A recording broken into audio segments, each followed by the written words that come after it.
விண்வெளிங்கிறது ஒரு இருட்டான கடல்னா அந்த கடல்ல மிதக்கிற ஒரு அழகான தங்க கப்பல் தான் இந்த சனிக்கோள். மற்ற கோள்கள் எல்லாம் வெறும் கற்களாலையும் வாயுக்களாலையும் ஆன உருண்டைகளா இருக்கும்போது சனி மட்டும் ஒரு கிரீடம் சூட்டிய ராஜா மாதிரி கம்பீரமா காட்சி தருது. நிறைய பேருக்கு ஒரு டவுட் இருக்கும், சனிக்கும் வியாழனுக்கும் என்ன டிஃபரன்ஸ், ரெண்டுமே வாயு கோள்கள் தானேன்னு. வியாழன் தன்னோட அசுர பலத்தால சூரிய குடும்பத்தை மிரட்டுதுன்னா சனி தன்னோட வசீகரமான அழகால நம்ம எல்லாரையும் கட்டி போடுது. ஆனா இந்த அழகுக்கு பின்னாடி பல கோரமான உண்மைகளும் விவரிக்க முடியாத மர்மங்களும் ஒளிஞ்சிருக்கு. வாங்க சனிக்கோளின் வைரமலை, மறைந்து போகும் வளையங்கள், மர்மமான நிலவுகள்னு எல்லாத்தையும் நம்ம கொடியால பார்க்கலாம். சுமார் 450 கோடி வருஷங்களுக்கு முன்னாடி சூரிய குடும்பம் ஒரு குழப்பமான நிலையில இருந்தப்போ சூரியன் எல்லாத்தையும் எடுத்துட்டு மிச்சம் வச்ச வாயுக்களை ஒன்னா சேர்த்து உருவானது தான் இந்த சனிக்கோள்.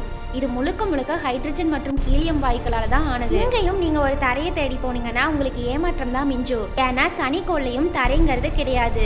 ஜஸ்ட் திங்க் பண்ணி பாருங்க, பூமியை விட 9 மடங்கு அகலமான ஒரு பிரம்மாண்டமான பந்து, ஆனா அதுக்குள்ள வெறும் காத்து தான் அதிகமா இருக்கும். இதோட அடர்த்தி எவ்வளோ கம்மியா இருக்கும்னா, ஒரு பெரிய கடல் மேல சனிக்கோளை கொண்டு போய் வச்சிங்கன்னா அது மூழ்காது, ஒரு கப்பல் மாதிரி மிதக்கும், அந்த அளவுக்கு லேசா இருக்கும். சனி பார்க்கறதுக்கு ரொம்ப அமைதியா தெரிஞ்சாலும் அது ஒரு ராட்சத பம்பரம் மாதிரி சுத்திட்டே இருக்கும். நம்ம பூமியில ஒரு நாள்ங்கிறது 24 மணி நேரம், ஆனா சனி தன்னைத்தானே வெறும் 10 மணி நேரத்துல சுத்தி முடிச்சிடுது. இந்த வேகம் என்ன பண்ணுதுன்னா, அதோட துருவங்களை அப்படியே தட்டையாக்கி நடுப்பகுதியை மட்டும் பலூன் மாதிரி உப்ப வைக்குது. மேல பார்க்கும்போது இது உறைந்த பனிமேகங்களால மூடப்பட்டு ரொம்ப குளிரா இருக்கும். ஆனா அந்த மேகங்களுக்குள்ள நீங்க ஒரு பயணத்தை மேற்கொண்டீங்கன்னா உங்களோட கற்பனைக்கும் எட்டாத வெப்பம் அங்க காத்துட்டு இருக்கும். சனியோட ஆழமான மையப்பகுதியில வெப்பம் பல ஆயிரம் டிகிரிகளை தாண்டும். அங்க இருக்கிற ஹைட்ரஜன் வாயு கடும் அழுத்தத்தினால உலோகம் மாதிரி மாறி போய் ஜொலிக்கும். இந்த உலோகம் மாதிரி இருக்கிற ஹைட்ரஜன் தான் சனியை ஒரு மிகப்பெரிய காந்தமா மாத்துது. இதோட விளைவாதான் சனியோட துருவங்கள்ல அந்த மர்மமான நீல நிற துருவ ஒளிகள் தோன்றுது. சனியோட இந்த பிரம்மாண்டமான உருவத்தை விட நம்ம கண்ணை முதல்ல கவரக்கூடியது எதுனா அந்த விசித்திரமான வளையங்கள் தான். 1610 கலிலியோ முதலா சனியை தன்னோட சின்ன டெலஸ்கோப் வழியா பார்த்தப்போ சனி கிரகத்துக்கு 2 பக்கம் காது இருக்குன்னு தான் எழுதினாரு. ஆனா அது காது கிடையாது, பல கோடிக்கணக்கான பனிக்கட்டிகளோட ஒரு பிரம்மாண்டமான அணிவகுப்பு தான் அது. இந்த வளையங்கள் எப்படி உருவாச்சுங்கிறதுக்கு பின்னாடி ஒரு சோகமான கதையும் இருக்கு. பல கோடி வருஷங்களுக்கு முன்னாடி சனிக்கு ரொம்ப பக்கத்துல ஒரு அழகான பனி நிலவு சுத்திட்டு இருந்துச்சு. ஆனா சனியோட அசுர ஈர்ப்பு விசை அந்த நிலவை கொஞ்சம் கொஞ்சமா தன்னை நோக்கி இழுத்து ரோச் லிமிட் அப்படிங்கிற எல்லைக்குள்ள வந்த உடனே அது அப்படியே சுக்குநூறா உடைச்சிருச்சு. அந்த உடைந்த நிலவோட மிச்சங்கள் தான் இன்றைக்கு நாம பாக்குற இந்த வளையங்கள். இந்த வளையங்களை தூரத்துல இருந்து பார்க்கும்போது ஒரு தட்டு மாதிரி சாஃப்டா தெரியும். ஆனா அதுக்குள்ள இறங்கி பார்த்தா தூசு துகள்ல இருந்து மலை அளவுக்கு இருக்கிற பெரிய பெரிய பனிக்கட்டிகள் வரைக்கும் கோடிக்கணக்கான துகள்கள் ஒன்னா சேர்ந்து சனி கிரகத்தை சுத்தி வந்துட்டு இருக்கு. இதுல 99% வெறும் தூய்மையான பனிதான்.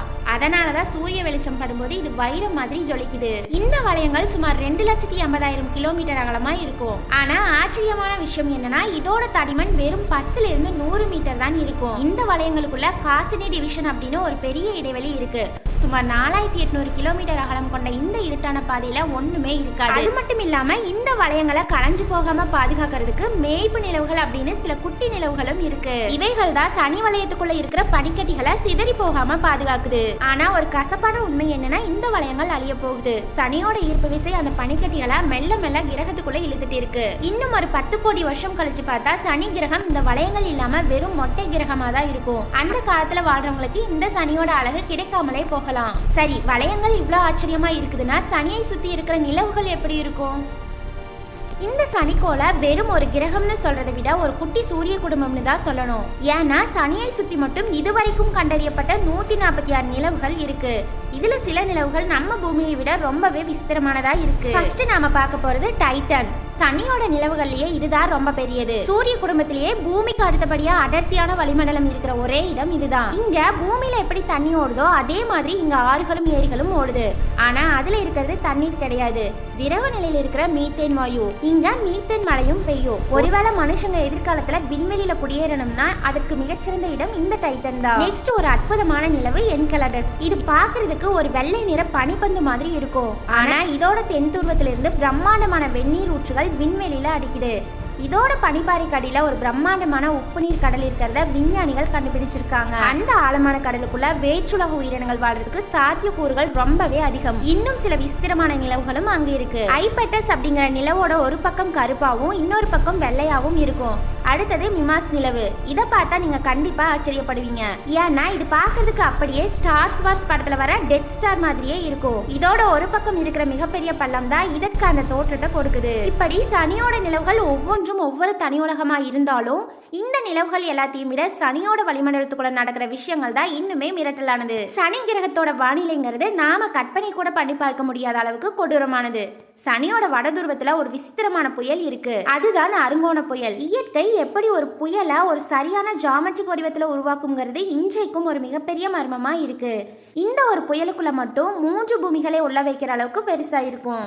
ஆனா இதை விட ஒரு ஆச்சரியமான விஷயம் என்னன்னா சனிக்கோள்லையும் வைரமழை பெய்யும். சனியோட வளிமண்டலத்தில் இருக்கிற மீத்தேன் வாயு மின்னல்கள் தாக்கும் போது அது கரியா மாறுது.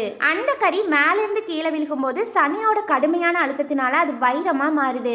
ஆனா அந்த வைரங்கள் கிரகத்தோட ரொம்ப ஆழத்துக்கு போகும்போது அங்க இருக்கிற கடும் வெப்பத்தால உருகி திரவ வைரமா மாறிடும். இங்க வீசுற காத்தோட வேகம் மணிக்கு சுமார் 1800 கிலோமீட்டர். நம்ம பூமியில வர்ற ஒரு சாதாரண புயலை விட இது பல மடங்கு வேகம் கொண்டது. ஒளியை விட வேகமாக வீசக்கூடிய ஒரு சூறாவளி. இவ்வளவு பயங்கரமான வானிலை கொண்ட சனியை இவ்வளவு தூரம் ஆராய்ச்சி பண்ணினது எப்படின்னா அதுக்கு பின்னாடி ஒரு விண்கலத்தோட மிகப்பெரிய தியாகம் இருக்கு.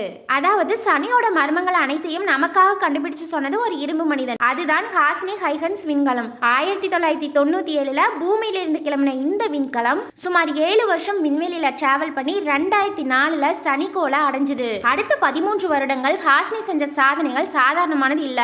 சனியோட வளையங்கள் நிலவுகள்னு மிக நெருக்கமா போய் படம் பிடிச்சு. அது மட்டும் இல்லாம ஹைகன்ஸ் அப்படிங்கிற ஒரு சின்ன கருவியை டைட்டன் நிலவுல தரையிறக்கி அங்க இருக்கிற பாறைகளையும் ஆறுகளையும் நமக்கு காட்டுச்சு. வேற்றுலக நிலவுல நாம தரையிறங்கினது அதுதான் முதல் முறை. ஆனா 2017 ஹாசினியோட எரிபொருள் தீர தொடங்குச்சு. அப்போ விஞ்ஞானிகள் ஒரு கடினமான முடிவை எடுத்தாங்க. ஹாசினி விண்கலம் சும்மா விண்வெளியில சுத்திட்டு இருந்தா அது என்றைக்காவது ஒரு நாள் சனியோட நிலவுகள்ல போய் மோதலாம். அப்படி மோதினா அங்க இருக்கிற உயிரினங்களுக்கு பூமியோட கிருமிகள் பாதிப்பை ஏற்படுத்தலாம். அதனால தன்னோட குழந்தையான நிலவுகளை பாதுகாக்கிறதுக்காக ஹாசினிய சனிக்கோளுக்குள்ளேயே விளைவிக்க முடிவு பண்ணாங்க. 2017 செப்டம்பர் 15 ஹாசினி விண்கலம் சனியோட வளிமண்டலத்துக்குள்ள ஒரு எரி நட்சத்திரம் மாதிரி பாஞ்சுது. அது எரிஞ்சு சாம்பலாகிற கடைசி நொடி வரைக்கும் சனியோட ரகசியங்களை பூமிக்கு டேட்டாவா அனுப்பிட்டே இருந்துச்சு. ஒரு மிகப்பெரிய தியாகத்தோட அந்த பயணம் முடிவுக்கு வந்துச்சு. ஹாசினி மறைஞ்சிருக்கலாம், ஆனா தேடல் இன்னும் முடியல. அமெரிக்க விண்வெளி ஆய்வு நிறுவனமான நாசா டிராகன் ஃபிளை அப்படிங்கிற ஒரு அதீத டெக்னாலஜி கொண்ட ட்ரோனை டைட்டன் நிலவுக்கு அனுப்ப தயாராயிருக்கு. இது அங்க இருக்கிற மீத்தன் ஏரிகள் மேல பறந்து போய் அங்க உயிர் இருக்கான்னு தேட போகுது. ஒருவேளை இன்னும் சில 100 வருஷங்கள்ல சனியோட நிலவுகள்ல மனுஷங்க தங்கறதுக்கான விண்வெளி நிலையங்கள் வரலாம். பூமியில இருந்து கிளம்பி சனியோட வளையங்களை சுற்றுலா போய் பார்க்குற காலம் கூட வரலாம். அந்த அளவுக்கு இந்த சனி கிரகம் ஒரு மிகப்பெரிய வாய்ப்புகளை தன்னுள்ளே ஒளிச்சு வச்சிருக்கு. சனி கிரகம் வெறும் ஒரு வாய்க்கோளம் மட்டும் கிடையாது. அது இயற்கையோட கலைத்திறமைக்கும் பிரபஞ்சத்தோட மர்மங்களுக்கும் ஒரு சாட்சி. அந்த மர்மங்களை தேடி மனுஷங்களோட பயணமும் என்றைக்குமே ஓயாது. வைரமலை, அருங்கோண புயல், மறைந்து போகும் வளையங்கள்னு இந்த விண்வெளியின் தங்கராஜாவை பத்தி நீங்க என்ன நினைக்கிறீங்கன்னு உங்களோட கருத்துக்களை கமெண்ட்ஸ்ல சொல்லுங்க.